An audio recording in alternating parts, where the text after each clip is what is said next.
early review of this book, and that poster is about to fall. Hey, you geeks! I'm so thrilled to have 1,500 subscribers. I feel like a superstar. I really do love your support for my random acts of geekery that we do on this channel. So to thank you, I've decided to answer your questions. And if you like what you see, please subscribe to me and like the video and leave a comment on how right my objectively true answers are. Have you played D&D before or any other RPGs? I'm currently 5 sessions into my first D&D campaign. I play a half-elf ranger named Naona, which is Scots Gaelic for awkward. Her character inspiration is the antisocial daughter of Aragorn and Arwen, who has been sent south by the great northern elf tribe, don't you know?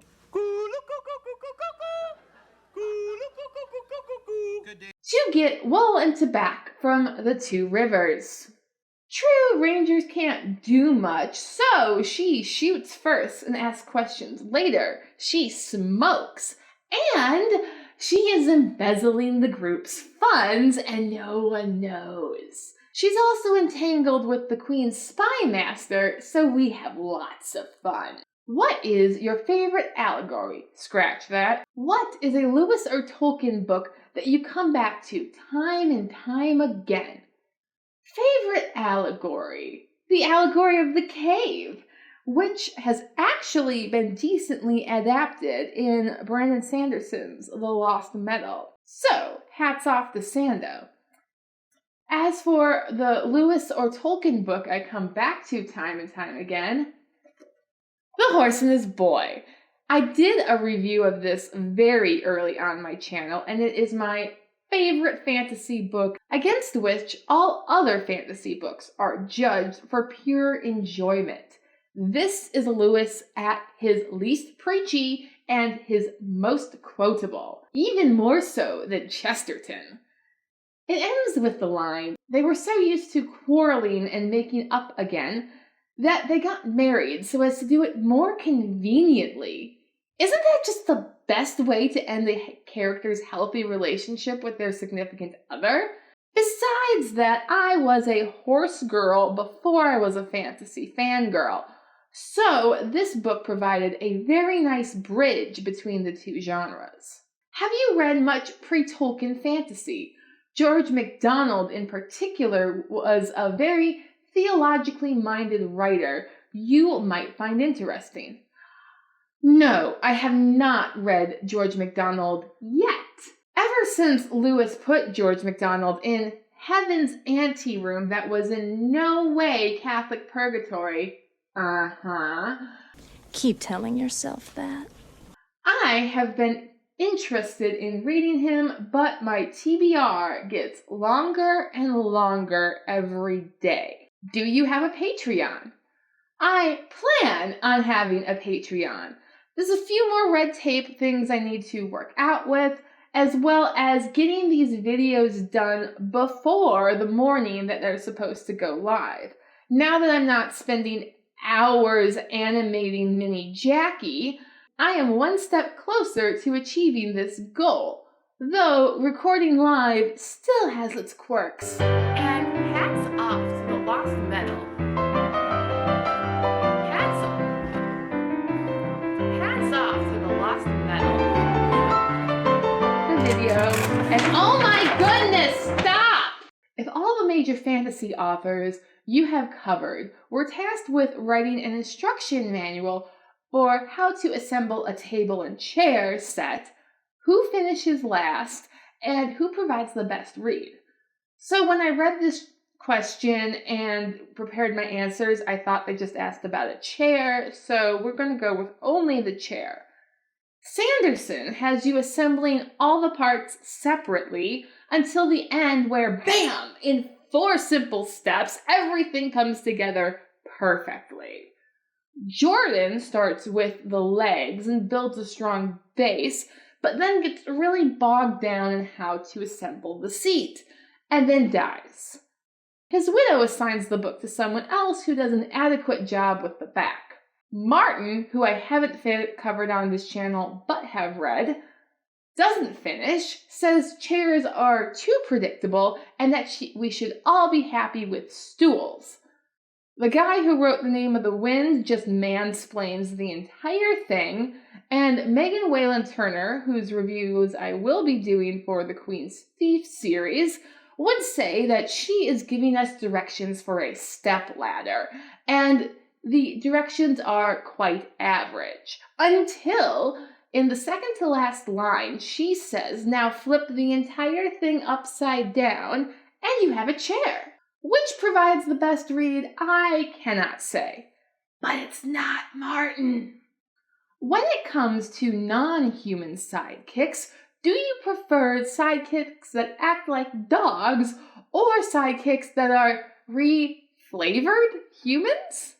I suppose you mean non-humanoid sidekicks, which rules out elves, dwarves, Parshendi, and Vulcans. Of those remaining, I prefer animals with near human-like intelligence that can talk. I love hearing animals talk about their experience in funny and original ways. Listening to Bree talk about how wonderful hay is and his other favorite horse hobbies are wonderful additions to the story. Having an animal sidekick that displays an average animal's level of intelligence, squirrel, and then swoop in to save the day strains my suspension of disbelief. Based off of my normal interactions with dogs, Shut up, Bear! I have an easier time believing that one could talk and display intelligence than one who is not intelligent could be helpful. Except for horses. A smart horse is completely believable in every situation. How's the new Sprite coming along? I haven't been able to hire someone with artistic talent to retool Mini Jackie, which is a contributing factor to why I did my face reveal early. Though Mini Jackie still has a place in this channel, especially when I have terrible eye contact because I am reading off a script. But this method is much better for my work-life balance. Now, if I only wasn't dependent on natural light in the darkest months of the year. Are you a Cradle Catholic or a convert/revert? This is a very common question I get asked on my Q&As. Before, I've talked about how I was raised Catholic and then fell away in high school, but then in college, the local Newman Center had free food and this priest. Hi, my name is Father Mike Schmitz, and this is Ascension Presents.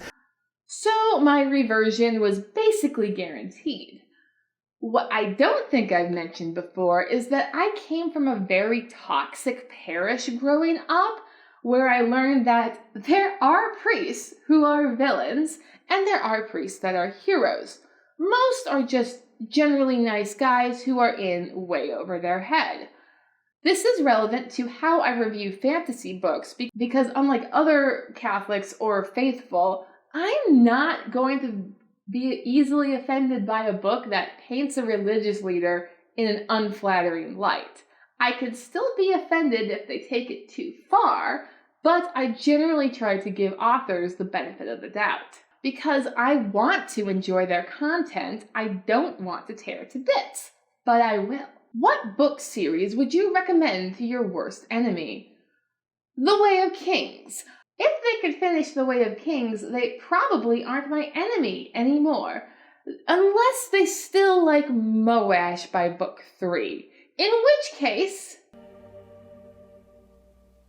kill him. Could you talk about your workflow from conception to the final video, especially the ones rich in mythology?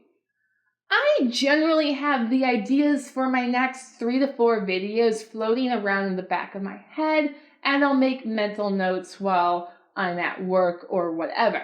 And then I will sit down on a Thursday and write the script.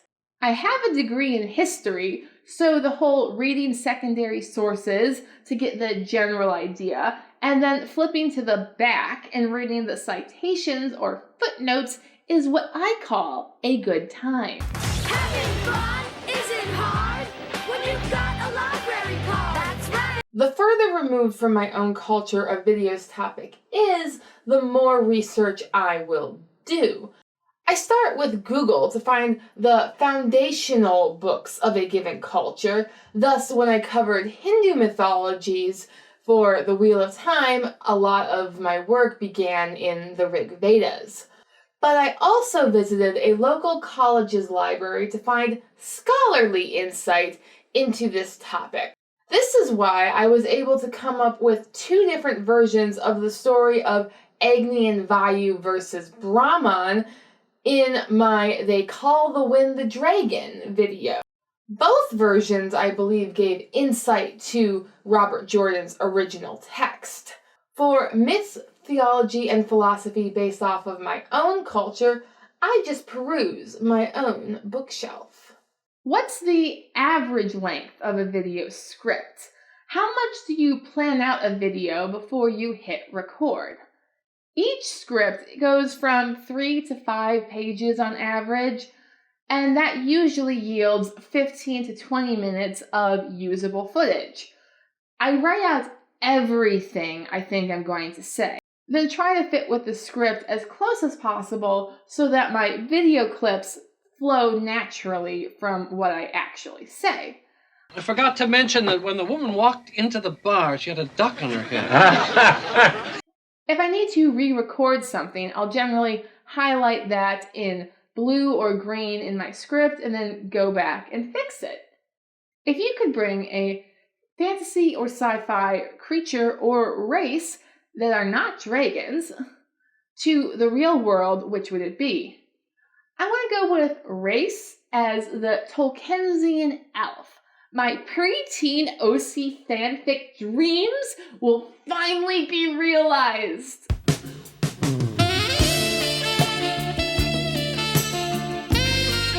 So, Longshot97 asked me a bunch of questions, to which I will answer rapid fire.